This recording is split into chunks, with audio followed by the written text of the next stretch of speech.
மகாராஷ்டிர துணை முதல்வர் அஜித் பவாரினுடைய இந்த இறப்பு செய்தியை கேட்டு பல்வேறு தலைவர்கள் அவங்களுடைய இரங்கல் செய்தியை பதிவு செஞ்சுட்டு வராங்க. அந்த வகையில் இப்போ நாம் பார்க்கக்கூடிய புது தகவலா, அதாவது தமிழக முதலமைச்சர் ஸ்டாலின் அஜித் பவார் அவரினுடைய உயிரிழப்பு செய்தி அறிந்து அவருக்கான அந்த இரங்கலை பதிவு செய்திருக்கிறார்.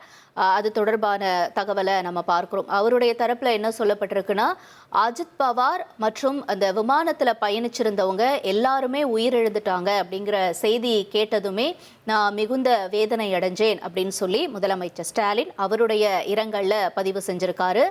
விபத்துல உயிரிழந்த அனைவரினுடைய குடும்பத்துக்கும் என்னுடைய ஆழ்ந்த இரங்கல் அப்படின்னு சொல்லி முதலமைச்சர் ஸ்டாலின் அவருடைய இரங்கலை பதிவு செய்திருக்கிறார். 1,26,00,000 மனங்களை வென்ற தந்தி டிவி யூடியூப் சேனல். தவிர்க்க முடியாத தம்ப்நெயில்ஸ், கலக்கலான கான்டென்ட்ஸ். நீங்களும் இந்த குடும்பத்தில் இணைய இப்பவே சப்ஸ்கிரைப் பண்ணுங்க. அசுரபலம் கொண்ட எங்கள் டிஜிட்டல் கரங்களில் உங்கள் விளம்பரங்களை சேர்க்க வாட்ஸ்அப் பண்ணுங்க. 893988883778. Email advttv@dttv.in.